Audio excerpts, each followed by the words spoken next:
Sindh high court election commissioner गुश्चके कराची और Hyderabad election खनाने हाँ जमायत इस्लामी और PTI सिंध बलदियाती इंतखाबात जल्द खनाने दरख्वास्त समाअत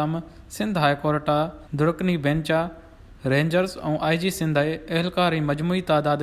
रिपोर्ट पेश करने हुक्म दाया। इलेक्शन कमीशन वकील मौकूफ दाया के इलेक्शन कमीशन इजलास बीबरोई उड़ समाता इरखने हाँ chief justice Ahmed Ali Sheikh remarks दाया के मार इजलास आग देगर वेचने कराची और हैदराबाद इलेक्शन खनाने हाँ चीफ जस्टिस अहमद अली शेख इस्तफसार कहा के बोर्ड खिना पुलिस रोंग न बुधाने बोर्ड मुतासरीन नवा पुलिस छा खनगना खिना duty police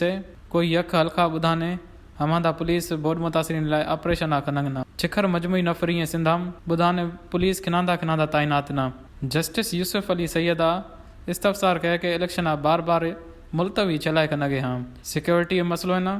chief justice remarks दाया के कराची और हैदराबाद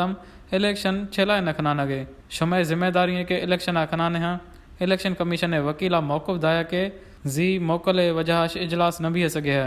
चीफ जस्टिस रिमार्क्स दाया के इलेक्शन कमीशन न कोई स्कूल ने न छुट्टी भी है तो छे भी है इजलास भी आ सगव अदालत बरहमी इजार खैया गुश्च के बाज भी है इलेक्शन आनी खनाने हाँ चीफ जस्टिस इख्तिसार कहा के IG सिंध और DG रेंजर्स रिपोर्ट्स पको न इलेक्शन कमीशन वकीला मौकूफ दाया के सिंध हुकूमत दरख्वास्त कया पुलिस बोर्ड वारो इलाको इमदादी सरगर्मियाँ सिक्योरिटी सरा मसरूफ़ न एडवोकेट जनरल वधिक मोहलत इस्तदा कह चीफ जस्टिस रिमार्क्स दाया के मां ज़्यादा वक्त न दऊं न मार फौरी रिपोर्ट खपी DG रेंजर्स और IG सिंधार एहलकारी मजमूई तादाद रिपोर्ट पेश करने हुक्म दाया उस्मान फारूक एडवोकेटा मौकूफ दाया के DG रेंजर्स तलब खने ताकि ठीक रिपोर्ट सामू बयाई सगी अदालत रिमार्क्स दाया के DG रेंजर्स और IG सिंध वह पेश भी हैं या सीनियर अफसर तैनात कने इलेक्शन कमीशन जवाब जमा कना त जवाब गुश्ची के 9 नवंबर मोकले वजह इजलास न भी सके नी तमाम स्टेक होल्डर्स मीटिंग 15 नवंबर सरा भी सिक्योरिटी दाखिला IG सिंध बिलावल भट्टो जरदारी खालिद मकबूल सिद्दीकी और इतला दाहिश चंगे